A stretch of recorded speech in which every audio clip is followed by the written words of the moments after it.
ಆಧುನೀಕರಣಗೊಳಿಸಿ ಮೂಲಭೂತ ಸೌಕರ್ಯ ಹಾಗೂ ಉತ್ಕೃಷ್ಟ ಸೇವೆಯನ್ನು 76 ಕೋಟಿ ರು ವೆಚ್ಚದಲ್ಲಿ ಕಲ್ಪಿಸಲಾಗುವುದು. ರಾಜ್ಯದಲ್ಲಿ ಒತ್ತುವರಿಯಾಗಿರುವ 328 ದೇವಾಲಯಗಳ ಆಸ್ತಿಗಳನ್ನು ಸಂರಕ್ಷಿಸಲು ಒತ್ತುವರಿಯನ್ನು ತೆರವುಗೊಳಿಸಲಾಗುವುದು. ಭೂ ವರಾಹ ಯೋಜನೆ ಅಡಿಯಲ್ಲಿ ಈ ದೇವಾಲಯಗಳ ಸ್ಥಿರಾಸ್ತಿಗಳನ್ನು ದಾಖಲೀಕರಣಗೊಳಿಸಲಾಗುವುದು. ರಾಜ್ಯದಲ್ಲಿ ಧಾರ್ಮಿಕ ದತ್ತಿ ವ್ಯಾಪ್ತಿಯಲ್ಲಿರುವ 25,551 ಧಾರ್ಮಿಕ ಸಂಸ್ಥೆಗಳ ದೇವಾಲಯಗಳಲ್ಲಿರುವ ಅರ್ಚಕರಿಗೆ ಪ್ರಸ್ತುತ ಪಾವತಿಸುತ್ತಿರುವ ವಾರ್ಷಿಕ ತಸ್ತೀಕ್ ಮೊತ್ತವನ್ನು 60,000ಗಳಿಂದ 72,000 ರೂಪಾಯಿಗಳಿಗೆ ಹೆಚ್ಚಿಸಲಾಗುವುದು. ಕರ್ನಾಟಕ ಧಾರ್ಮಿಕ ದತ್ತಿ ಇಲಾಖೆಯ ಅಧಿಸೂಚಿತ ಸಂಸ್ಥೆಗಳಲ್ಲಿ ಕರ್ತವ್ಯ ನಿರ್ವಹಿಸುತ್ತಿರುವ ಸರ್ಕಾರಿ ಅಧಿಕಾರಿ ನೌಕರರ ವೇತನ ಮತ್ತಿತರ ಭತ್ಯೆಗಳನ್ನು ಇದುವರೆಗೂ ದೇವಾಲಯಗಳ ನಿಧಿಯಿಂದ ಭರಿಸಲಾಗುತ್ತಿತ್ತು. 25-26ನೇ ಸಾಲಿನಿಂದ ಇವರುಗಳ ವೇತನವನ್ನು ಸರ್ಕಾರದ ವತಿಯಿಂದ ಪಾವತಿಸಲು ಕ್ರಮ ವಹಿಸಲಾಗುವುದು. ರಾಜ್ಯದ ಪ್ರಮುಖ 400 ದೇವಾಲಯ ಹಾಗೂ ಹೊರ ರಾಜ್ಯಗಳಲ್ಲಿರುವ ರಾಜ್ಯ ಛತ್ರಗಳಲ್ಲಿ ಲಭ್ಯವಿರುವ ಅಂದಾಜು 3,500 ಕೊಠಡಿಗಳಲ್ಲಿ ಯಾತ್ರಾರ್ಥಿಗಳಿಗೆ ಮೂಲಭೂತ ಸೌಕರ್ಯಗಳನ್ನು ಕಲ್ಪಿಸಲು ಮತ್ತು ಕೊಠಡಿಗಳ ಕಾಯ್ದಿರಿಸುವಿಕೆ ಮತ್ತು ನಿರ್ವಹಣೆ ಮಾಡಲು ಕರ್ನಾಟಕ ದೇವಾಲಯಗಳ ವಸತಿ ಕೋಶವನ್ನು ಸ್ಥಾಪಿಸಲಾಗುವುದು. ಸೊರಬ ತಾಲೂಕಿನ ಚಂದ್ರಗುತ್ತಿ ಗ್ರಾಮವನ್ನು ಧಾರ್ಮಿಕ ಹಾಗೂ ಪ್ರವಾಸೋದ್ಯಮ ತಾಣವನ್ನಾಗಿ ಅಭಿವೃದ್ಧಿಪಡಿಸಲು ಚಂದ್ರಗುತ್ತಿ ಅಭಿವೃದ್ಧಿ ಪ್ರಾಧಿಕಾರವನ್ನು ರಚನೆ ಮಾಡಲಾಗುವುದು. ವಾರ್ತಾ ಮತ್ತು ಸಾರ್ವಜನಿಕ ಸಂಪರ್ಕ ಸಿನಿಮಾ ಕ್ಷೇತ್ರವನ್ನು ಉದ್ಯಮವೆಂದು ಪರಿಗಣಿಸಿ ಕೈಗಾರಿಕಾ ನೀತಿಯಡಿಯೇ ಒದಗಿಸಲಾಗುವ ಸೌಲಭ್ಯಗಳನ್ನು ನಮ್ಮ ಸರ್ಕಾರವು ಸಿನಿಮಾ ಕ್ಷೇತ್ರಕ್ಕೆ ಒದಗಿಸಲಿದೆ.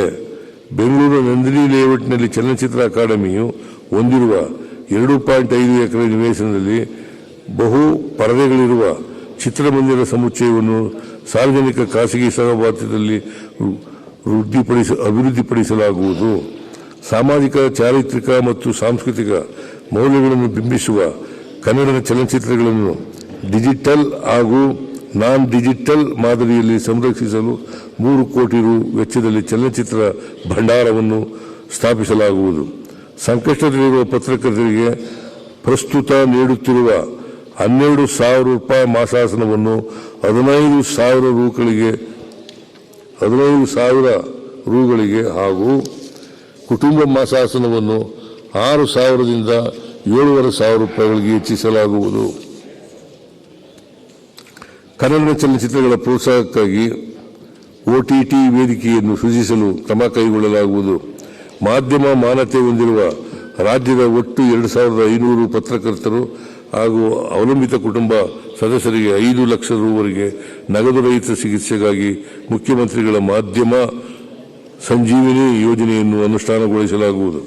ಅಂತಾರಾಷ್ಟ್ರೀಯ ದರ್ಜೆಯ ಚಿತ್ರನಗರಿಯನ್ನು PPP ಮಾದರಿಯಲ್ಲಿ ಅಂದಾಜು 500 ಕೋಟಿ ರು ವೆಚ್ಚದಲ್ಲಿ ಮೈಸೂರಿನಲ್ಲಿ ಸ್ಥಾಪಿಸಲು 150 ಎಕರೆ ಜಮೀನನ್ನು ಕಾಯ್ದಿರಿಸಲಾಗಿದೆ. ಮುಂದಿನ ವರ್ಷಗಳಲ್ಲಿ ಚಿತ್ರನಗರಿಯನ್ನು ಸ್ಥಾಪಿಸಲು ಸರ್ಕಾರ ಬದ್ಧವಾಗಿದೆ. ರಾಜ್ಯದ ಮಲ್ಟಿಪ್ಲೆಕ್ಸ್ಗಳು ಸೇರಿದಂತೆ ಎಲ್ಲ ಚಿತ್ರಮಂದಿರಗಳಲ್ಲಿ ಪ್ರದರ್ಶಿಸಲಾಗುವ ಪ್ರತಿ ಪ್ರದರ್ಶನಕ್ಕೆ ಪ್ರವೇಶ ದರವನ್ನು 200 ರೂಗಳಿಗೆ ಸೀಮಿತಗೊಳಿಸಲಾಗುವುದು.